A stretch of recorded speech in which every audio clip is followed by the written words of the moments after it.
I've heard that every soul is a blossoming. Wait, hang on. Let me read this correctly. Okay. Take two. Rolled up. Okay. I know. That's right. Okay. Every flower is a soul blossoming in nature.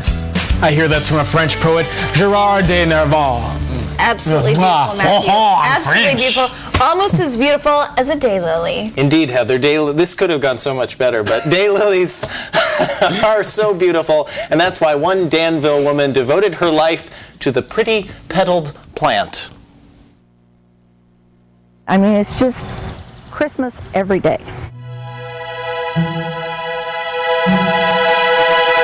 I've always grown plants and flowers, and when I was a little kid I used to have a row of flowers that was mine in the vegetable garden, and grew up on a farm in Bismarck, Illinois, so I've always been around animals and flowers and plants, and I just love the outside and natural things. I've always loved daylilies. I used to pick the ditch lilies from Grandma's house and try and sell them to the passers-by, but nobody bought any. But when I was raising the hogs and the sheep on the farm, I decided to try and cross some lilies that were in my yard. I'd bought some from a catalog, and I was pretty pleased with the results. This is not a show garden or a display garden. This is a hybridizer's working garden, so I don't have fancy paths, fancy displays, but I do try and keep things marked so that when people come they can tell what it is. This is my seedling beds where I grow out all my seedlings. These little guys over here are a year old, and there's a lot of them in bloom. Usually it takes 2 to 3 years for a daylily to bloom, but these are very vigorous, and they're going to show me a little what they got this year. These are the seedlings I'm choosing from this year. These are 2 years old. They'll be selected out of here, the ones I want to keep to breed with, and then I sell the rest. Daylilies are actually Hemeracalis, and they grow from a crown and a fibrous or a rhizomatous root system.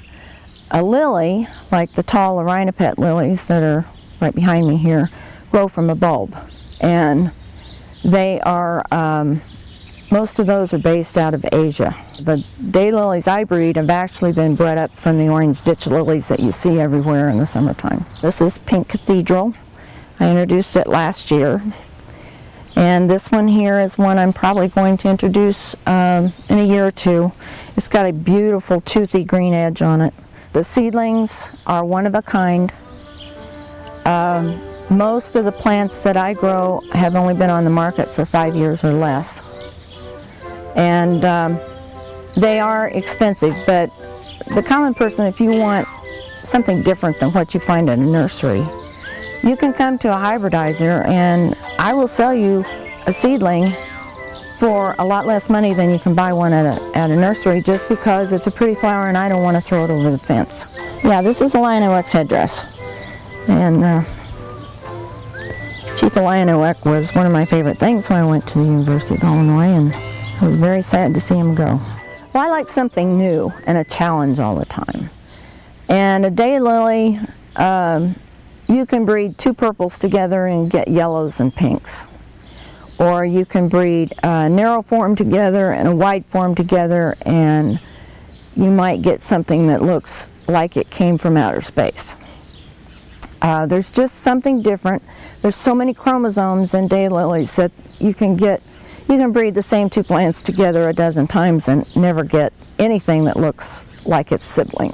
We enjoy having people in here. I love having visitors, and I always have goodies for them and something to drink, and we enjoy a good visit with our neighbors and daylily friends.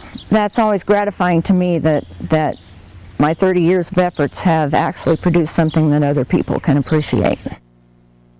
Yeah, and those are gorgeous. Yeah. Wow. Yeah, and well, such a variety, and like she was saying, you can kind of change one, variable and get some weird looking, cool looking, spacey kind of stuff. Yeah. Science teachers are out there going, oh, I'm going to field trip to her garden to see how the cross-pollination would all She'd probably love that, because she loves showing people around, and if you wanted to buy one, you could visit her, and she'd help you choose the perfect one for your garden.